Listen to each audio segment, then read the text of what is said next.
Go ahead. Okay, we'll start all over. Good afternoon, brethren. My name is Garth Dingee, and I'm a member of Benjamin Lodge in Perth Andover, New Brunswick. And Brother Cole had contacted me and asked me if I would do this interview with him, and reluctantly agreed. But anyway, briefly, my Masonic career began in 1967. My late father, Arthur Dingee, who was a past Deputy Grand Master, was the master of Carlton Lodge. And through conversation, my older brother and I, excuse me, we made application to join Carlton Lodge. And I took my entered apprentice degree in June of 1967, Fellowcraft in August of 67, and raised his sublime degree of Master Mason in November of 1967. I affiliated with Benjamin Lodge in 1976, and I always like to contend that I've been a Mason longer than I've been married. My wife takes back seat to the Masonic fraternity on most days, reluctantly sometimes, but it's probably made our life stronger by me participating with the brethren I've met here. And I became master of Benjamin Lodge in 1986, and previous to that I'd held most all the offices except treasurer and secretary. They didn't trust me with the money, and they couldn't read my penmanship. So I'm in my 7th term sitting in the East. It's been an enjoyable experience.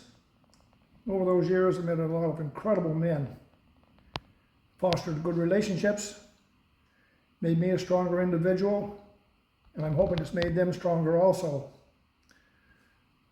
But during those last 50 plus years in this fraternity, I was active in the Victoria Assembly of Order of the Rainbow Girls, and received the Cross of Color from them in 1986. Served on the Board of Directors of Brunswick Charities and Masonic Charities and Housing from 1990 until 2000. Very fortunate to serve as Grand Standard Bearer, Grand Lodge in Brunswick in '91, Assistant Grand Director of Ceremonies in another term. Served as District Deputy Grand Master in 2005 to 2007. And a really enlightening experience was to sit on the Board of General Purposes. And eventually was appointed District Deputy Grand Master under the leadership of Most Worshipful Past Grand Master Wayne McKay. Served on the Ritual Committee at one time.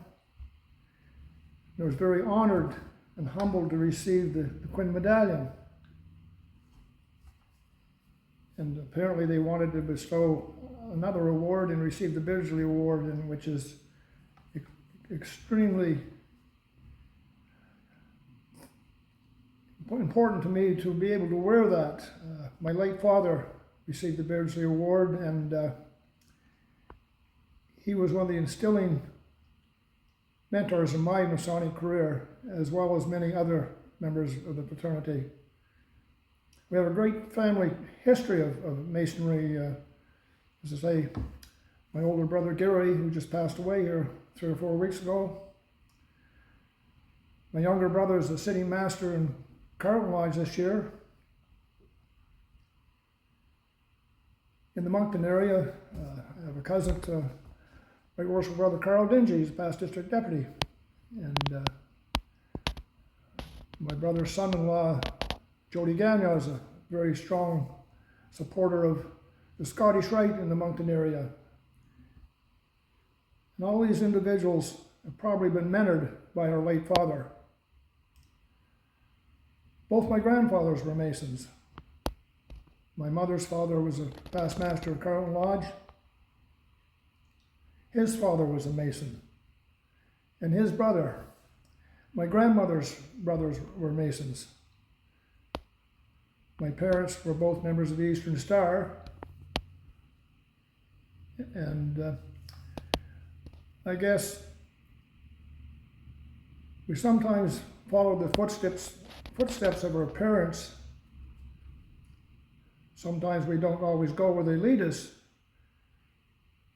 but I always felt that my father led me in the right direction, and I know my son never became a Mason. He passed away at a very young age, but I remember we had a reception at the Masonic Hall here in Perth after his passing, and some of his friends from Toronto were here.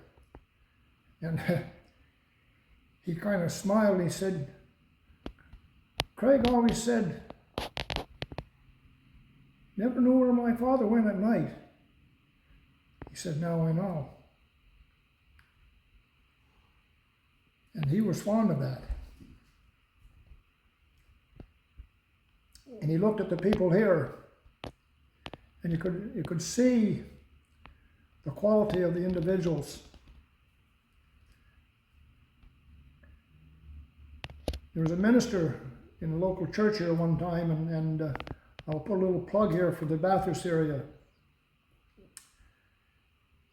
But he became a Mason, and I said, "Oh, what spurred you on that journey?" And he said, "Well," he said, "I ministered at a church in Bathurst." And he said, "I looked down on the congregation," and he said, "I saw this gentleman."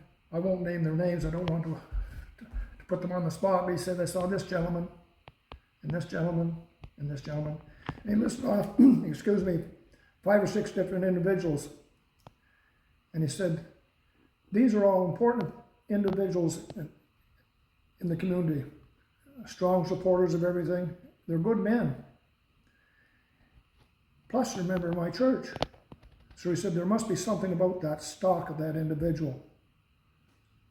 So I joined the Masonic fraternity. And I think we'll continue to flourish, brethren, as long as we leave our door open for you to knock and enter. Excuse me. But our journey will always continue as long as we replace ourselves. We need good men to do that, but they need the support of a good partner. They have to have a wife that's understanding to let him venture off into the unknown. Maybe some don't do that, but I'm sure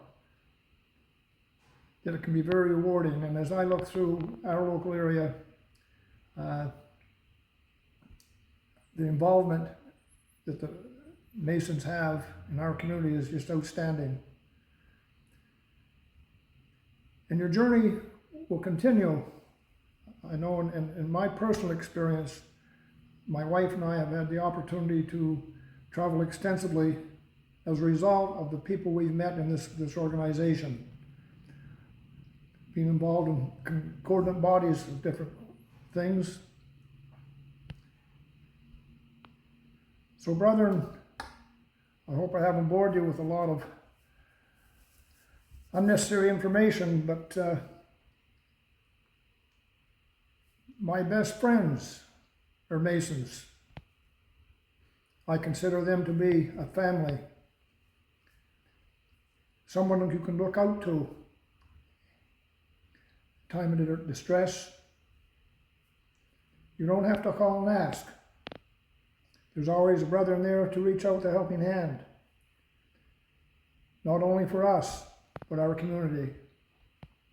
So our spirit will live on, and as long as we flourish, our fraternity will continue to be strong, and hopefully we will survive. So thank you, gentlemen, for your time.